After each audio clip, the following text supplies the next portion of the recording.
세옹지마란 말 들어보셨죠? 아니요. 세옹지마. 이 세자는 변방, 옹은 노인을 말하는 거예요. 변방에 사는 노인의 말이란 뜻입니다. 말맞자예요.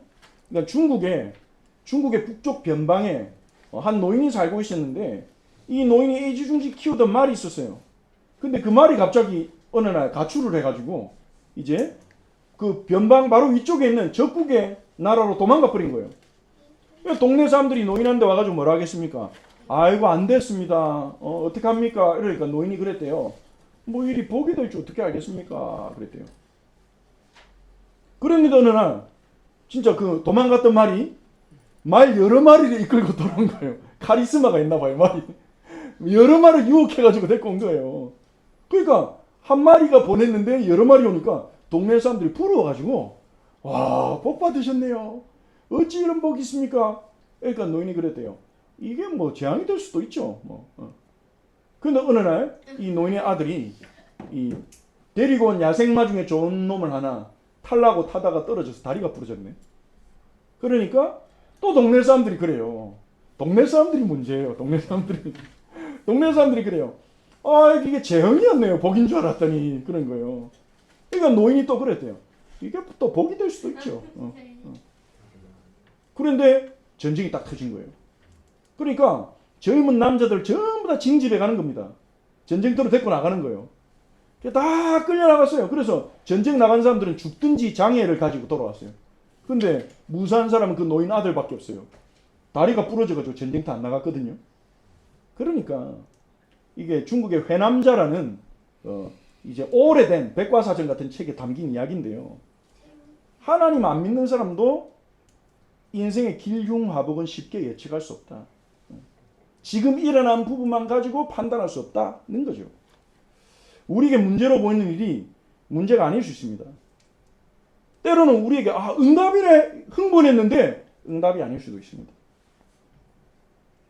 근데 우리는 늘 그렇게 그 노인처럼 약간 영감처럼 이렇게 뭐 이게 복일 수도 있고 재앙일 수도 있지 이러면서 살아가야 됩니까? 그게 아니죠. 우리에게는 약속이 있습니다. 어떤 약속이 있습니까? 로마서 8장 28절 같이 읽어봅시다. 시작. 우리가 알거니와 하나님의 사랑한 자 곧 그의 뜻대로 부르심을 입은 자들에게는 모든 것이 합력하여 선을 이루느니라. 아멘. 구원받은 우리에게 일어나는 모든 일은, 모든 우리 앞에 일어나는 현실과 상황은 합력하여 하나님의 뜻을 이루는 과정입니다. 우리가 이거 믿으면요 흔들리지 않을 수 있어요. 하나님의 생각은 우리 생각보다 크고 하나님의 능력은 우리 능력보다 커요. 우리가 신앙생활 하다 보면 실망한 일, 낙심한 일, 가슴 아픈 일이 생길 수 있습니다. 때로는 이게 연달아 생기기도 합니다. 그럼 우리도 사람인지라 마음이 낙심하고 무겁고 힘들어지고 힘 빠질 수 있죠. 근데 그때 하나님 우리에게 말씀으로 위로하십니다. 너희 마음 안다. 하지만 그 모든 것들을 내가 합력하여 선으로 이끌고 있다. 선한 계획을 이루고 있다. 우리는 부족할지라도 주님 부족하시지 않거든요.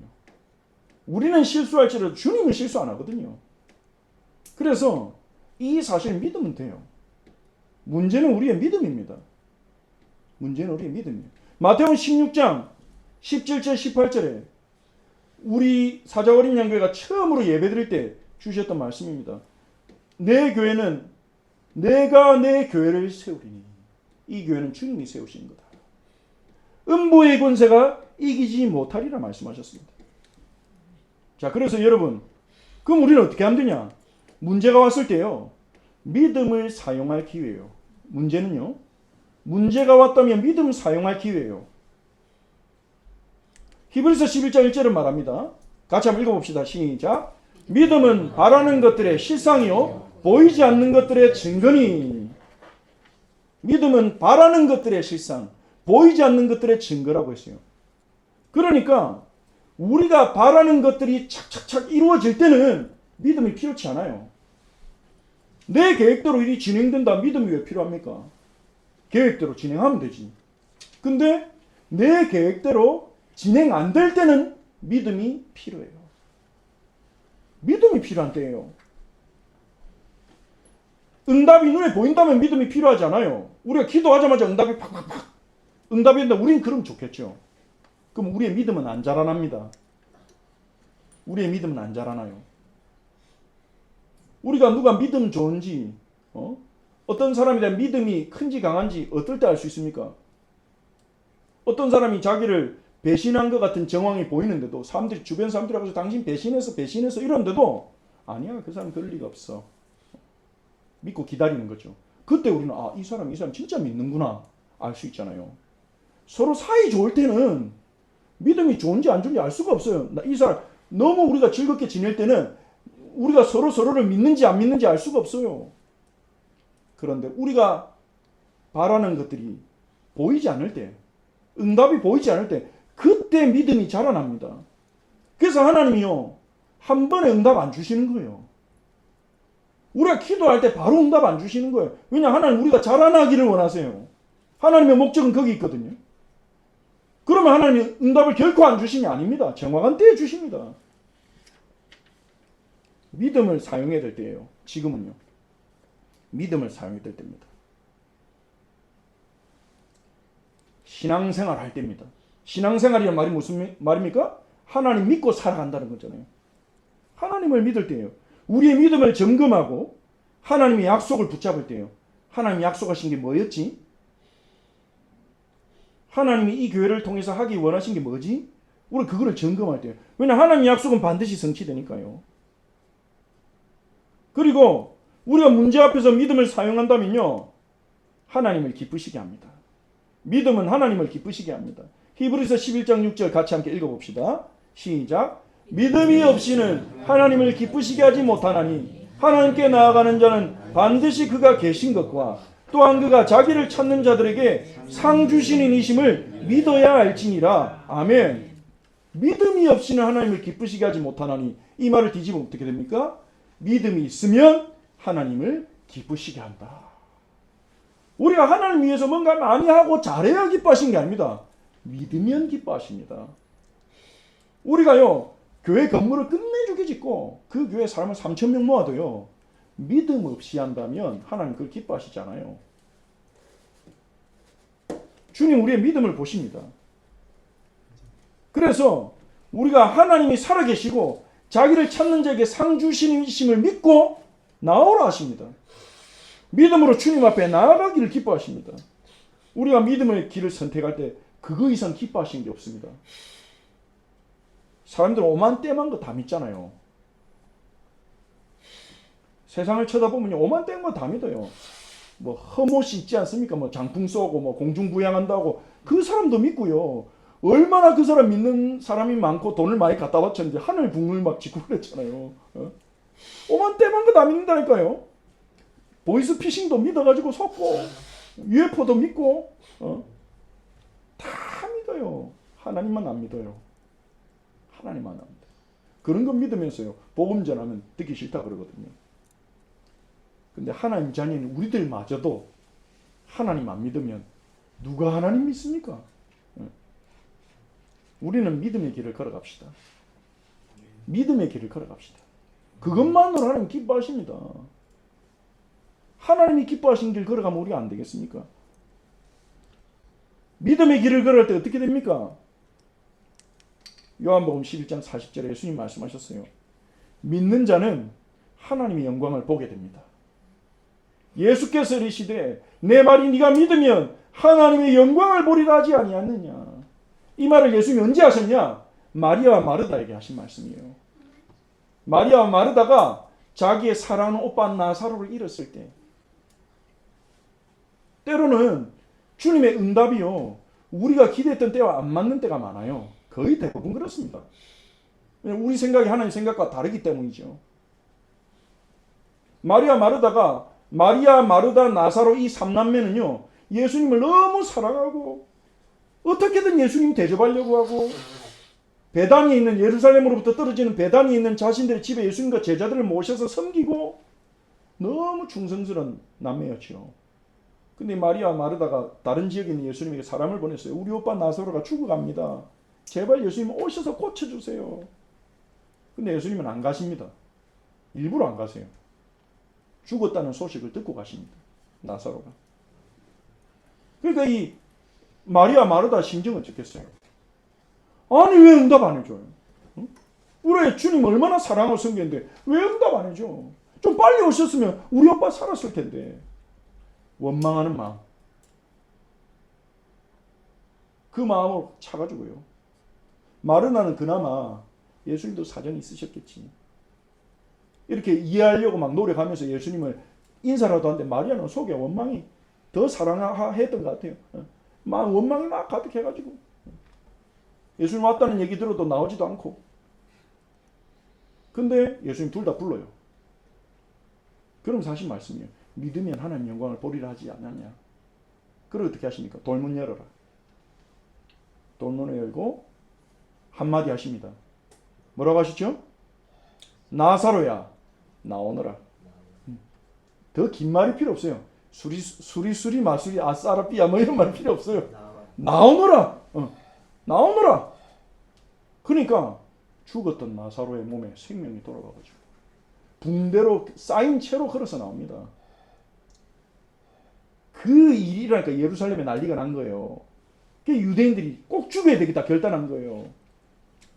자기의 죽은 오빠가 살아 돌아오는 놀라운 하나님의 역사를 보게 됐습니다.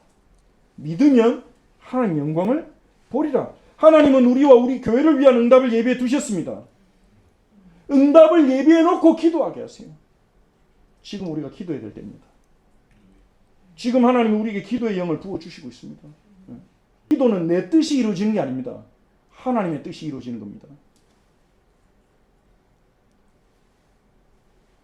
우리가 기도할 때 하나님의 뜻이 이루어집니다. 우리 교회를 향한 하나님의 뜻이 지금 이루어지고 있어요. 우리는 응답이 내가 구했던 것들이 안 이루어지니까 응답이 없다고 낙심할 수 있습니다. 하지만 아닙니다. 하나님 우리의 기도를 전부 다 들으십니다. 요한계시록은 말합니다. 우리의 모든 기도가 금그릇에 담겨서 하나님께 올라간다고요. 왜 금그릇이냐? 진짜 금그릇이 천국에 있을까요? 하나님께 금이 가치가 있을까요? 우리 보라고 그런 이미지로 보이신 거예요. 우리의 기도를 존귀히 여기신다는 거예요. 하나님이. 동그릇이 아니라 놋그릇이 아니라 금그릇에 담았다는 말은요. 하나님 우리의 기도를 그렇게 귀히 여기신다는 거예요. 기도는 응답됩니다. 하나님 지금 응답하고 계십니다. 다만 우리의 생각과 시기와 형태가 다를 수 있을 뿐입니다. 문제는 뭐냐? 기도하다가 포기하는 거예요. 자기가 원하는 대로 응답이 안 오니까, 아니 아직 안 온 것도 아니야. 안 올 것 같으니까 힘 빠져가 포기해버리는 거예요. 그게 불신앙입니다. 그 사람은 하나님의 역사를 보지 못합니다. 믿으면 하나님의 영광을 보리라. 그래서 우리가 믿으면 하나님의 영광을 보기 때문에, 믿으면 하나님을 기쁘시게 하기 때문에 사탄은요 우리가 믿지 못하도록 방해합니다. 어떻게든 믿지 못하도록 방해해요. 사단이 사용하는, 우리가 믿지 못하도록 사단이 방해하는 전략 첫 번째, 우리의 지식과 우리의 경험에 근거한 선입견 때문에 예수님을 잘못 깨닫게 합니다. 선입견을 가지고 예수님 보게 해요. 그게 오늘 본문 얘기입니다. 자, 오늘 본문을 한번 살펴볼게요. 예수님께서 모든 비유를 마치신 후에 그곳을 떠나서 하나님 나라 비유를 쭉 예수님 설명해 주고 나서 그 장소를 떠나서 어디로 가셨냐? 54절에 고향으로 돌아가서, 이 고향이 어딜까요? 이 갈릴리의 나사렛이죠. 나사렛으로 돌아가셔서 그들의 회당에서 가르치시니, 나사렛은 회당에서 말씀을 전하셨습니다. 뭘 가르치셨냐는 누가복음에 조금 자세하게 나와 있습니다. 이사야서 말씀을 딱 읽어주시고는 이 말씀이 오늘 성취되었느니라 이렇게 가르치셨죠. 그러니까 난리 나죠. 그 이사야서에 나온 메시아가 당신이라고 이러면서 사람들이 난리가 나죠. 근데 이 예수님의 가르침 설교와 또 예수님이 가버나움에서 행하신 많은 치유의 역사들을 이 나사렛 사람들도 들었단 말이에요. 근데 이 사람들의 반응은 어떠냐? 한번 보세요. 이 사람의 이 지혜와 능력이 어디서 났냐? 이 사람 이런 지혜와 능력 어디서 생겼어? 그건 놀래하는 거죠. 이 이 사람 금옥수의 아들 아니냐? 금옥수. 우리 동네 금옥수. 요셉을 말한 거죠. 요셉의 직업이 목수였거든요. 그 목수의 아들 아니냐? 요셉 아들 그 목수잖아, 목수. 우리 동네 청년이잖아. 나사렛 사람들이 볼 때는 예수님 동네 청년이에요. 어릴 때 또 바온. 10대 시절도 보고 바온 동네 청년이에요. 그냥 성실하고 부모님 잘 모시는, 동생들 잘 모시는 동네 청년으로 알았단 말이에요. 그럼 지나가면서 인사도 하고 같이 식사도 하고 같이 대화도 나누고 그런 동네 청년이 하나님 나라의 비밀을 선포하니까, 병자를 고치니까 이 사람들이요 이런 지혜와 능력이 이 사람이 있었냐? 도대체 어떻게 된 거냐? 그 어머니 마리아잖아. 그 형제들은 야고보, 요셉, 시몬, 유다잖아. 예수님에게 남동생이 4명 있었습니다. 여기서 이름이 나오죠.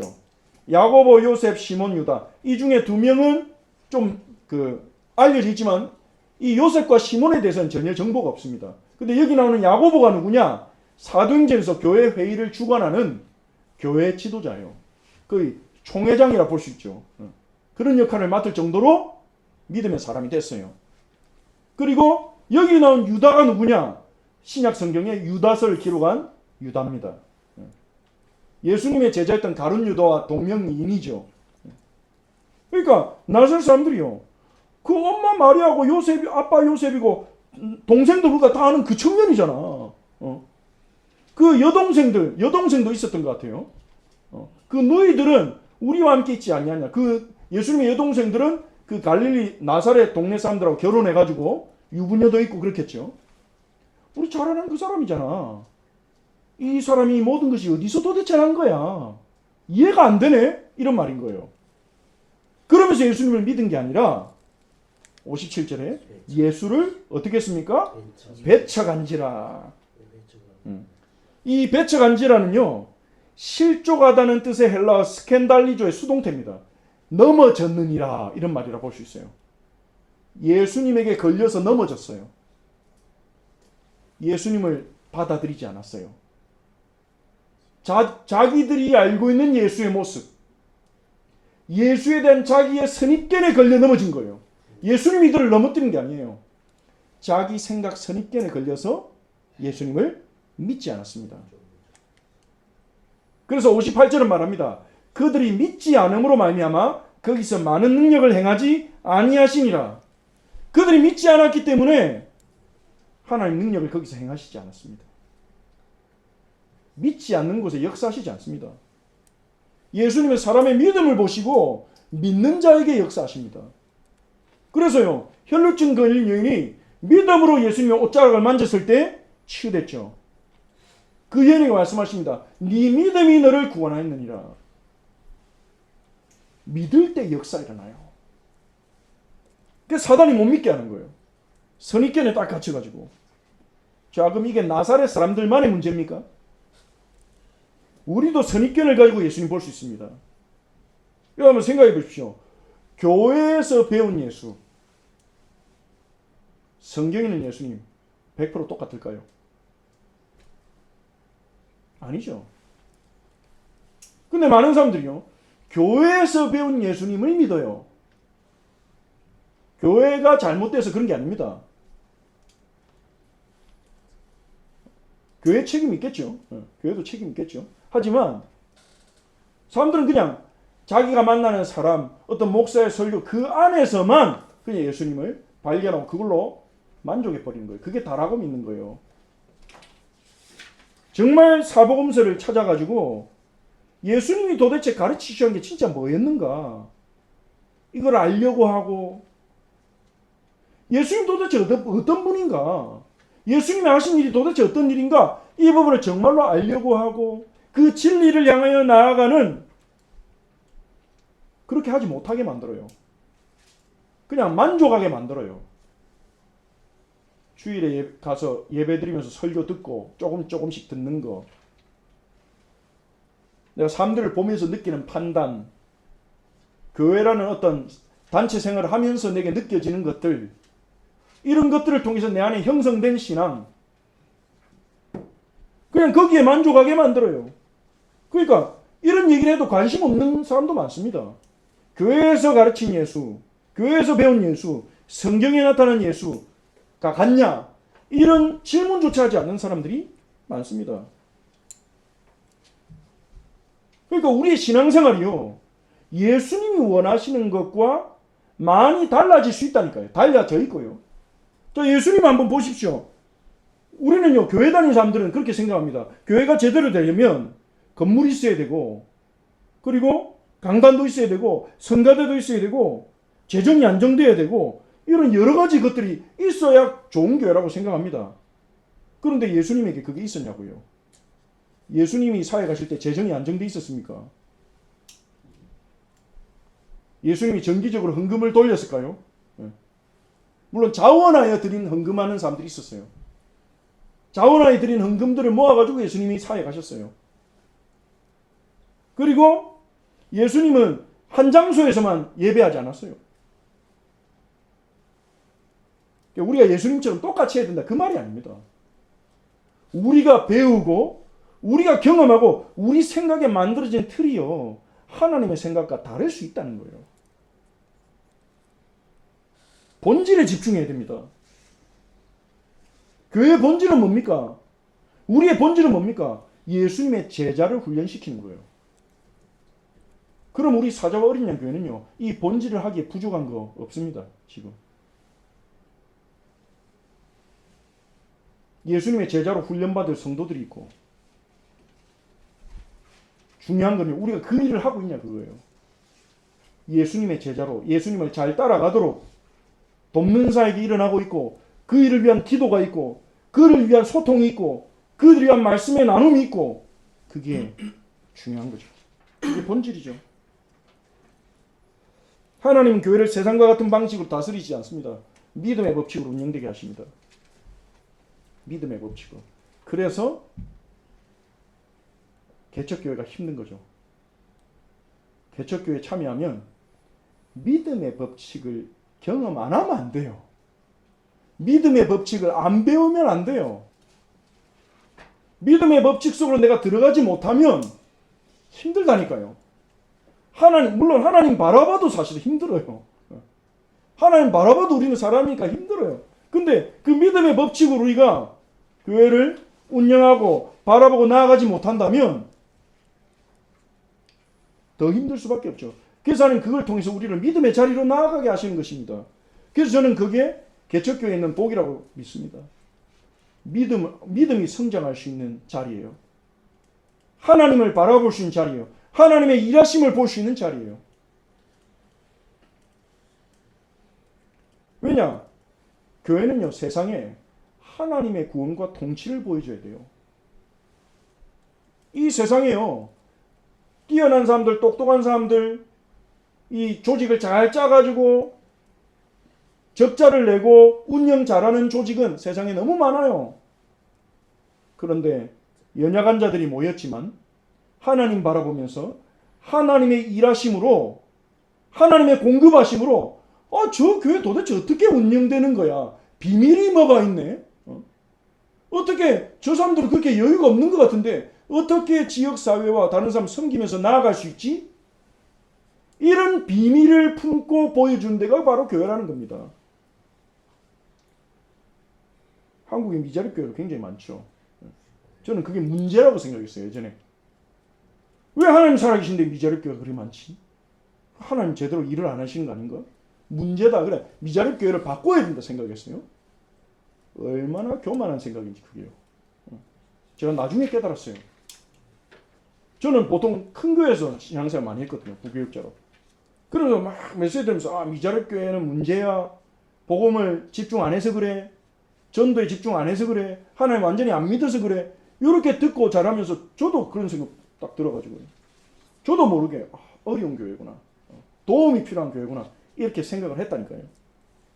근데 하지만 세상의 기준으로 보니까 미자립이지, 실제로는 이미 자립에 있는 교회가 너무 많습니다. 다른 사람들이 볼 때 사람이 작고 어떤 재정 수입이 안정적이지 않지, 하나님의 공급하심을 경험하면서 하나님의 일에 귀히 쓰임받고 있는 작은 교회가 많아요. 어떤 섬에서 20명 되는 성도, 20년 목회했는데 20명 되는 성도, 섬기면서 그 섬 주민들에게 계속해서 복음 전하면서 섬 주민에게 하나님 믿는 사람은 저렇다 이렇게 보여주고 있는 목사님도 있고요. 남들이 볼 때는 이해 안 돼요. 제 동기들 중에도 많아요.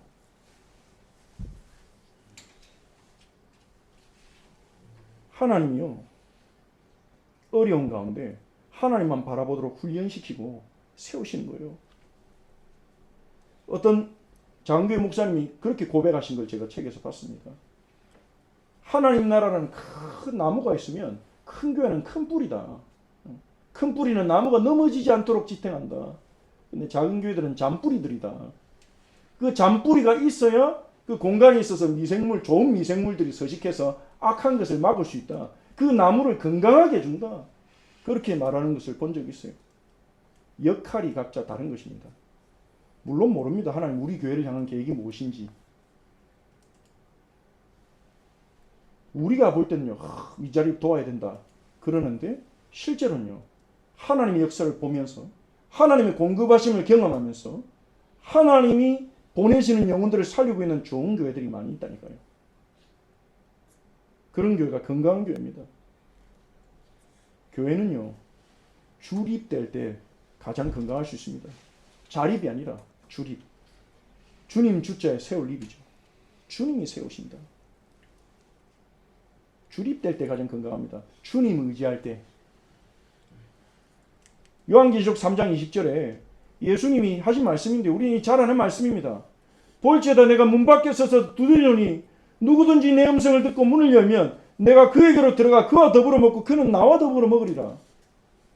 이게 교회에게 하신 말씀이에요. 내가 문 밖에 서서 두드리고 있다. 문 좀 열어라. 같이 일하자. 같이 먹고 마시자. 교회에게 하신 말씀이에요. 그 교회가 어디입니까? 라오디게아 교회예요. 이 라오디게아 교회는요, 굉장히 부유한 교회였어요. 부유한 교인들이 많았어요. 재정이 넘쳐났어요. 근데 문제는요, 예수님이 없어요. 그게 교회입니까? 사람이 많고 재정이 많으면요, 예수님의 뜻과 상관없이 자기들끼리 운영 계획 세우고 프로그램 기획하고 재정 집행하고 발전시켜 나갈 수 있어요. 근데 그건 자립입니까? 그게? 위험한 자립입니다. 그거는요. 주님이 세우시는 교회, 주님을 의지하는 교회, 주님의 뜻대로 움직이는 교회가 건강한 교회입니다. 그래서 주님 오늘도 교회 문들을 두드리고 계십니다. 문 열어라. 문 열어라. 나와 함께 먹고 마시자. 문 열면 내가 들어가서 너희와 함께 먹고 마시겠다. 이게 주님의 마음입니다. 근데 사단은요, 우리의 선입견 가지고 예수님을 오해하고 교회를 오해하고 믿음의 길에서 떠나도록 만드는 거죠. 그리고 두 번째로 사탄은요, 우리가 믿음의 삶을 살 때 포기하는 것에 집중하게 합니다. 너 그렇게 믿음의 길을 걸어가는 건 좋은데 고생할걸, 힘들걸, 많은 걸 내놔야 될걸, 그렇게 포기하는 것에 집중하게 해요. 우리는 복음의 가치를 잘 모르기 때문에 믿음의 길로 가는 것을 두려워할 수 있습니다. 뭔가 많이 고생해야 될 거, 뭔가 많이 희생해야 될 것 같고, 뭔가 많이 잃어버릴 것 같고. 예수님도 실제로 그렇게 말씀하셨잖아요. 나를 따라오려거든 자기를 부인하고 자기 십자가를 지고 나를 따라올지니라. 그러니까 뭔가 믿음의 길로 가고 예수님 따라가는 길이 힘들고 험난한 길이라고 막 생각해가지고 나는 대충 믿을래, 이런 사람들도 있습니다. 하지만 하나님 나라의 가치는요, 하나님 나라의 가치를 모르기 때문에 하는 생각일 수 있습니다. 하나님 나라의 가치는 우리가 가진 모든 것을 다 팔아서 모든 것을 다 드릴지라도 기뻐하며 사야 될 정도로 가치가 커요. 지난주에 우리가 봤던 밭에 감추인 부와 비유죠. 밭에 감추인 부화를 발견한 사람은 기뻐하며 자기 소유를 다 팔아 그 밭을 사느니라. 이 감추인 부화를 발견한 사람은요, 믿음의 삶을 통해서 잃어버릴 것에 집중하는 게 아니라 믿음의 삶을 통해서 보게 될 것, 경험하게 될 것에 집중합니다. 주님의 영광을 내가 보게 될 거야. 하나님의 역사를 보게 되기를 원합니다. 하나님의 능력을 보기를 원합니다. 보게 될 것에 집중하는 거죠. 복음을 위해 뜨겁게 살아가는 사람이 되고 싶습니다. 짐 엘리엇이라는 선교사님이 있었죠. 이 선교사님 그런 말을 했습니다. 이 굉장히 그 포악한 민족 선교하려다가 순교하신 선교사님인데 젊은 나이에 잃을 수 없는 것을 얻기 위해서 지킬 수 없는 것을 버리는 사람은 어리석은 사람이 아니다. 바보가 아니다. 이 짐 엘리엇에게요 결코 잃을 수 없는 게 뭐냐? 하나님의 나라. 그 하나님 나라를 위해서 자기가 지킬 수 없는 것, 자신의 건강, 자신의 생명, 자신의 미래, 우리 지켜집니까? 지킨다고 안달복달 하지만요. 그것을 버리는 것은 바보가 아니다 이렇게 고백했어요. 복음의 가치, 도대체 복음의 가치가 뭐길래 그렇게 선택할 수 있을까요? 제가 예전에 그 선교 리포트에 대한 책을 본 적이 있는데 그 전 세계 선교지를 다니면서 취재하는 어떤 선교사님이 있어요. 그분이 중앙아시아 어떤 나라를 갔는데 우연찮게 하나님 인도지만 우연찮게 어떤 분을 딱 만난 거예요. 근데 이 선교사님이 오가는 여정 중에서 어떻게 하고 있는데 이 사람이 혹시 그리스도인이세요? 이렇게 물어보더래요. 그래서 맞다고 그러니까 그 사람이 막 울면서 막 깨한 거예요. 막 대성통곡을 하더래요. 그 사연을 들어보니까 그 중앙아시아에 그분이 원래 고등학교 교사였는데 누가 성경을 선물해가지고 그 성경을 읽다가 예수님을 자기가 믿기로 결단한 거예요. 성경만 가지고 누가 복음 전해준 것도 아니고 하나님 역사죠. 근데 예수 믿으니까 공산주의 국가 아닙니까? 가족들이 당신 집에서 나가라 그래요. 집 쫓겨났어. 직장에서 해고당했어. 막노동 근근히 하면서 믿음을 포기하지 않았어. 이 사람은 그리스도인을 10년 동안 그렇게 믿은 거예요. 10년 동안 교회 없이 자기를 위해 기도해주는 신앙의 교제하는 공동체 없이 성경만 읽고 예수님 믿은 거예요. 그러다가 그 선교사님 처음 만난 거예요. 그래가지고 너무 반갑고 막 서러운 마음도 있었겠죠. 막 통곡을 한 겁니다. 처음으로 믿음의 교제를 나누게 된 겁니다. 그 연결시켜드리고 도와드리고 그게 어떻게 가능할 수 있을까 저는 충격이었어요. 저는 너무 안전하게 신앙생활 했거든요. 너무 안전하게 믿는 부모님 만나가지고 교회 안 가면 혼나고 교회 가면 혼나는 게 아니라 교회 안 가면 혼나고 수련회 안 가면 혼나고 너무 안전하게 풍요롭게 신앙생활 했어요. 그런데도 믿음이 굳건하지 않고 제가 볼 때도 부족할 때가 있는데 어떻게 성경 하나만 가지고 공동체 없이 동역시 없이 저렇게 저분은 살아남을 수 있을까? 그게 하나님 나라구나. 그게 복음의 가치구나. 예수님 비유에서 말씀하신 것처럼 겨자씨처럼 누룩처럼 아무것도 아닌 것 같지만 적어 보이지만 믿음으로 우리가 주님 바라볼 때 하나님의 영광을 보게 되고 하나님의 역사를 보게 되는 것입니다. 사단은 그거 알고요. 네가 이 믿음의 길을 걸어가려면 얼마나 힘든지 알아? 고생할 거야? 이런 마음을 우리에게 주는 겁니다. 세 번째, 우리에게 변화에 대한 두려움을 딱 가둬뒀습니다. 적당하게 열심히 믿으라 합니다. 남들에게 보일 만큼만 믿으라 합니다. 그렇게까지 할 필요 있냐? 불순종에 대한 온갖 합리적인 변명과 그럴듯한 이유를 찾게 합니다. 그런데요, 우리가 주님의 말씀에 순종하지 않을 이유가 있을까요? 예수님은 우리를 사랑하지 않을 수많은 이유가 있잖아요. 예수님은 우리를 버려도 될 수많은 이유가 있다니까요. 얼마나 우리가 죄인입니까? 안 믿습니까? 얼마나 못 알아듣습니까? 그럼에도 불구하고 죽기까지 우리를 사랑하셨어요. 로마서 5장 8절 함께 읽어봅시다. 우리가 아직 죄인 되었을 때에 그리스도께서 우리를 위하여 죽으심으로 하나님께서 우리에 대한 자기의 사랑을 확증하셨느니라. 아멘. 우리가 아직 죄인 되었을 때 수만 가지 이유 상관없다. 예수님 우리가 얼마나 흔들리고 불신하고 넘어질지 다 아시면서 그래도 그런 주님께 우리가 순종하지 않을 이유가 뭐가 있겠습니까? 뭐가 될 수 있겠습니까? 예수는 우리가 적당히 믿는 거 원하시잖아요. 따라오라 하십니다. 나를 따라오너라. 나를 따라오너라. 따라오너라. 그래서 저희 사자 어린 양교는요, 작년표도 따라 예수 따라였지만 내년도 예수님 따라갑니다. 그 후년에도 예수님 따라갑니다. 계속 예수님 따라갈 겁니다. 요한계시록 14장 4절 우리가 올해 시작하면서 신년 예배 때 붙잡은 말씀이죠. 같이 한번 읽어봅시다. 이 사람들은 여자와 더불어 더럽히지 아니하고 순결한 자라.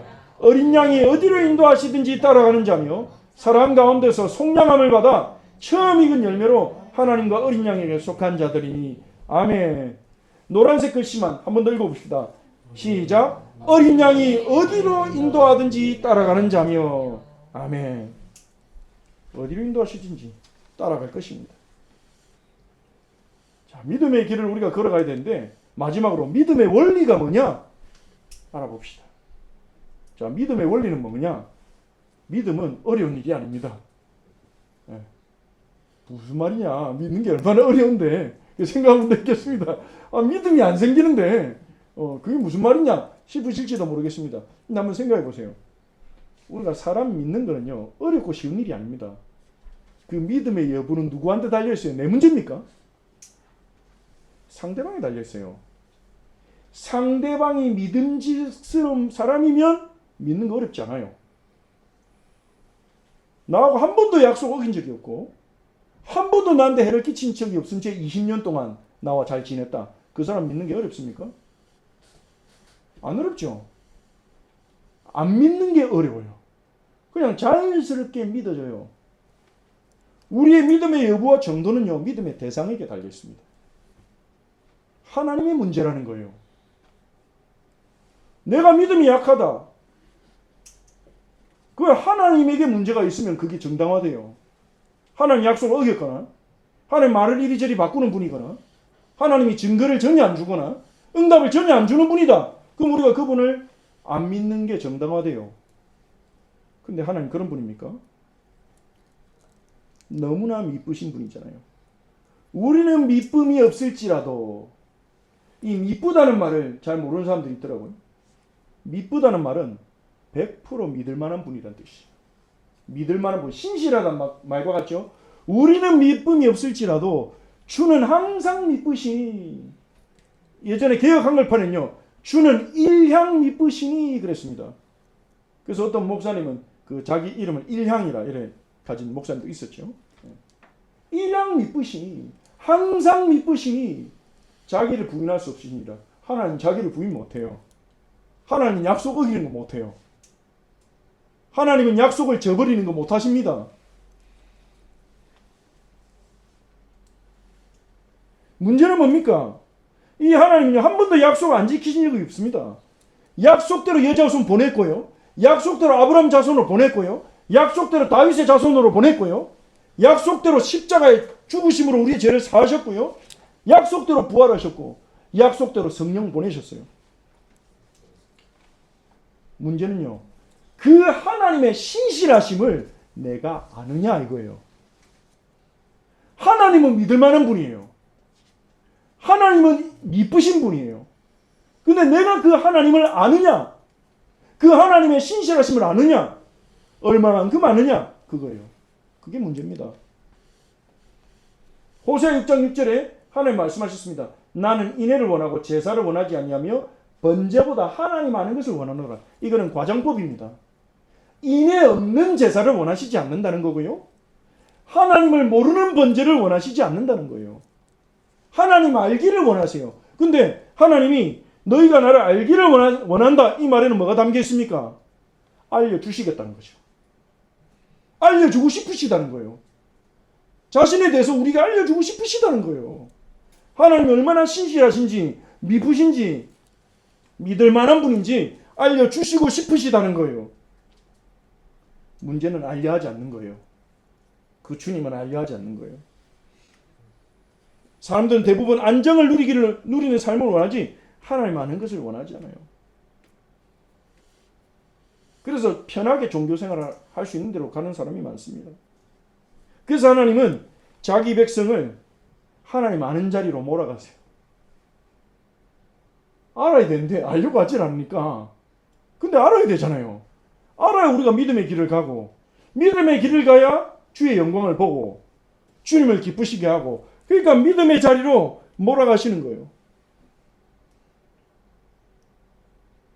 억지로라도 하나님 역사를 보는 자리로 이끌고 가십니다.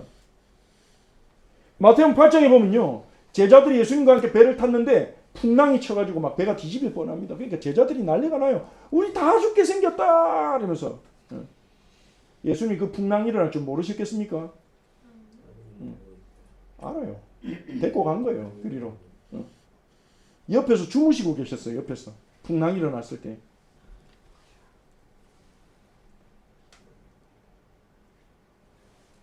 믿으면 하나님 영광을 보리라 했지만 하나님 우리를 믿음의 자리로 데리고 가십니다. 그게 은혜입니다.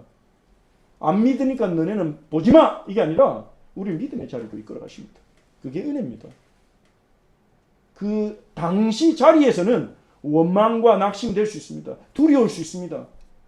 풍랑이 치고 주님 왜 이런 데로 우리를 데리고 왔지? 그럴 수 있습니다. 하지만 곧 보게 됩니다. 예수님이 일어나셔서 바다야 잠잠하라. 그 풍랑이 잠잠해지는 것을 보게 됩니다. 하나님 아는 자리로 나아가십시오.